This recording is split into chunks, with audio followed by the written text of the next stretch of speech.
It's a beautiful time of mid-spring here, and lots of trees are in flower. Things are growing very quickly right now. And so in this video, what I'd like to do is a pretty thorough and in-depth walking tour looking at guilds that are established in our 12-year-old food forest here, breaking them down as far as the characters, why they are where they are, their relationships, but more importantly, being able to zoom out so folks can understand the basic patterns and the reasons for these plant relationships so they can swap in different plants depending on their needs. So hopefully that's useful to you, so stick around. I've made a number of videos in the past about the idea of polycultures and guilds. I'm going to link to that playlist here, and this video will be in that playlist. And some of these will look familiar from past walking tours, but the first thing I want to do is explain what a guild is in the first place. The simplest way I may describe a guild, and other folks may as well, is a polyculture that is beneficial.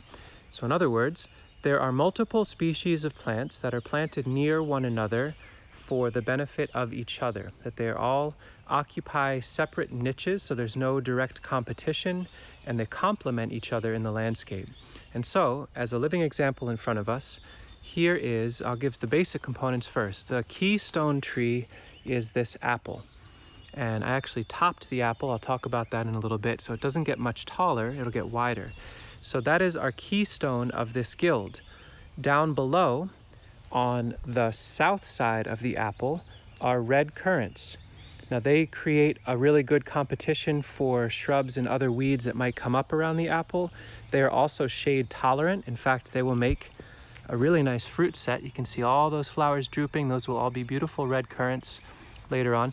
We put them to the south of the apple so they get a bit more light, but they are super compatible with the shade that the apple will cast. And in the meantime, they're keeping the soil cool and moist and happy and healthy. Below them, to the south, is a rhubarb set. There's two of them there. And they are acting as a rhizome barrier. They're helping to keep the lawn from being able to encroach. They're also partitioning the soil by going very, very deep, drawing up mineral and water, and storing it in their leaves, which can be harvested for the stalks, and the leaves can be mulched around the tree. So there's a three-way guild, a polyculture of three different species in relationship with one another, and they're all describing a similar pattern that can be zoomed out. In other words, a rhizome barrier around a tree guild could be rhubarb. It could also be other plants that have similar patterns and forms. Deep taproots, very broad leaves. Rhubarb could be horseradish, it could be comfrey, it could be sweet Sicily, it could be dock, a million different ways that could go. And the red currants could be honeyberries or some other shade-tolerant shrub. The apple could be a chestnut. You get the idea. Here's a two-way guild that I think is worth noting. What we're looking at directly in front of us is a peach tree. This was planted here. It's a grafted peach. It was probably planted in 2012. So 9 years in the ground, probably a 10-year-old tree.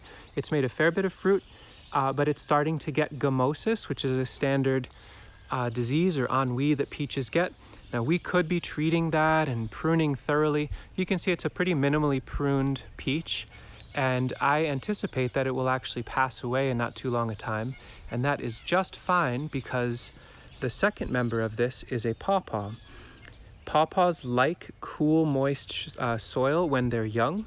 So this was planted 2 feet to the north of the peach when it was just a little baby. Pawpaw has an incredibly deep taproot, not unlike the rhubarb, and they like the shade when they're young. They like more sun as they get older. This pawpaw has now been in the ground long enough that it's starting to put on fruiting wood. You can see a couple flowers right there. This will be the first year it's ready to make fruit. And as the peach gets ready to pass away, that light release will automatically happen for the pawpaw. So a really great design is to think about short-lived woody plants, shrubs and trees that may get diseases, may be questionable climatically, may falter where you live, and planting someone who's shade tolerant to the north to let them slowly get established. Peach to the south, pawpaw to the north. It really works. Another pattern we work with quite a bit in our landscape is a straightforward guild of a nitrogen fixer with a keystone. So in this example, we're looking at a cherry. This is to the north of a gumi.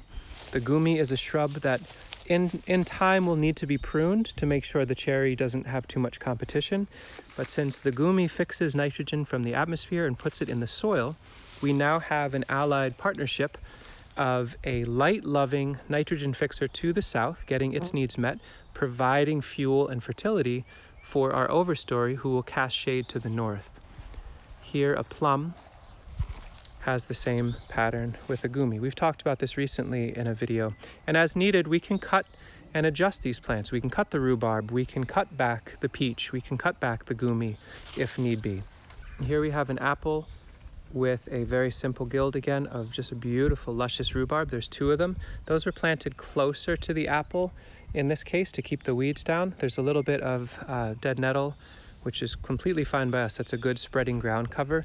And the garlic mustard's to the north of the apple, so no issues there. That's just more organic matter.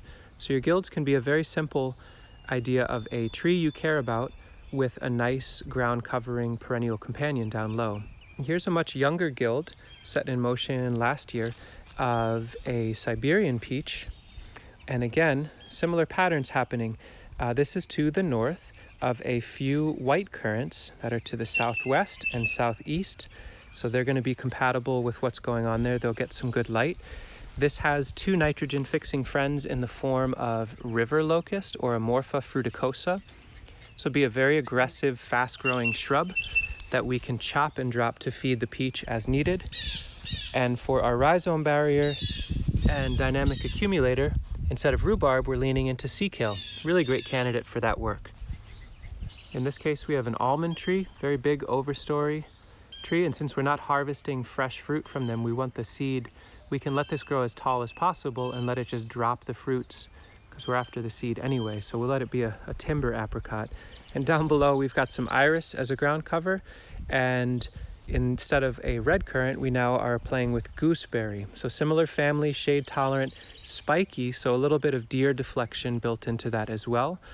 And even further to the north is a hazelnut back in there. We figure they can lean and get some sun as needed. And they're a fast shrub, so if it doesn't work out, we can cut them for wood if needed. Another very simple guild, we've got the Carpathian walnut, Juglans regia, which makes the English walnut we all know and love from the store.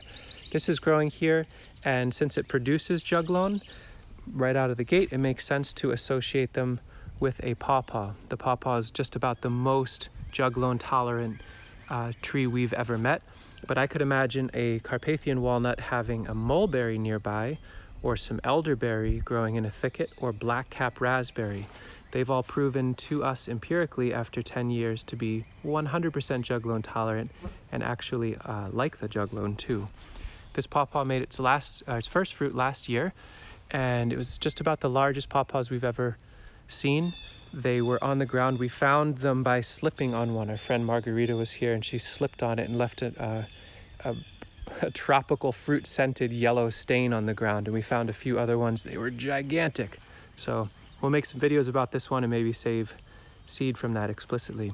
But pawpaw with walnut, great pairing. Here's a much more complex set of plant relationships that are happening. There are at least 3 or 4 different types of trees, and then there's a complex understory. So let's look at the trees first. This to the farthest north here is a peach tree, planted 2010 or so. Makes nice peaches, also getting the gummosis, also having some issues. So we don't anticipate it living here forever, but we definitely prune and try to keep up with its basic needs. To the south a little bit further is a Chickasaw plum, which I've pruned to manage as a very open, broad, lower shrub, so it allows a fair bit of light through. And here we're partitioning in time with the idea of a shagbark hickory growing straight as an arrow right through the middle of all of this. They'll broaden out and be a beautiful tree. They'll probably be here a few hundred years, well beyond the peach.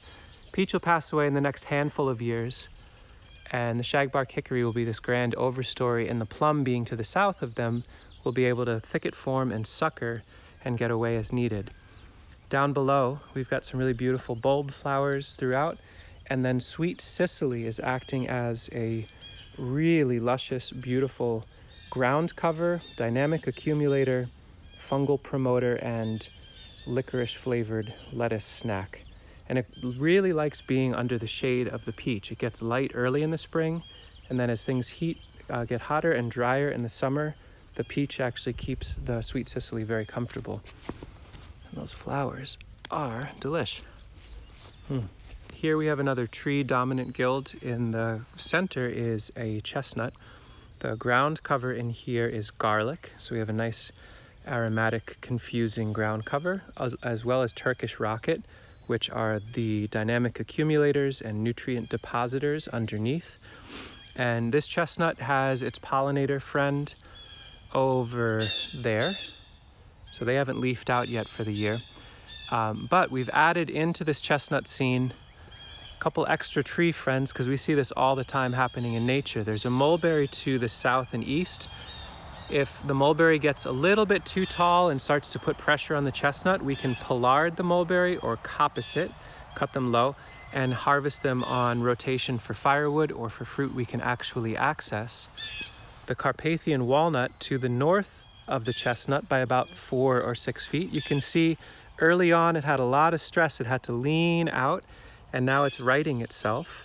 And since it's a more upright form, and the chestnut, in this case, Chinese chestnut, is way lower and sprawling, they should be able to partition the light beautifully, and we can always prune as needed. In fact, I see that branch from the chestnut getting into the mix with the Carpathian, so maybe we'll prune that if it doesn't settle itself nicely on its own.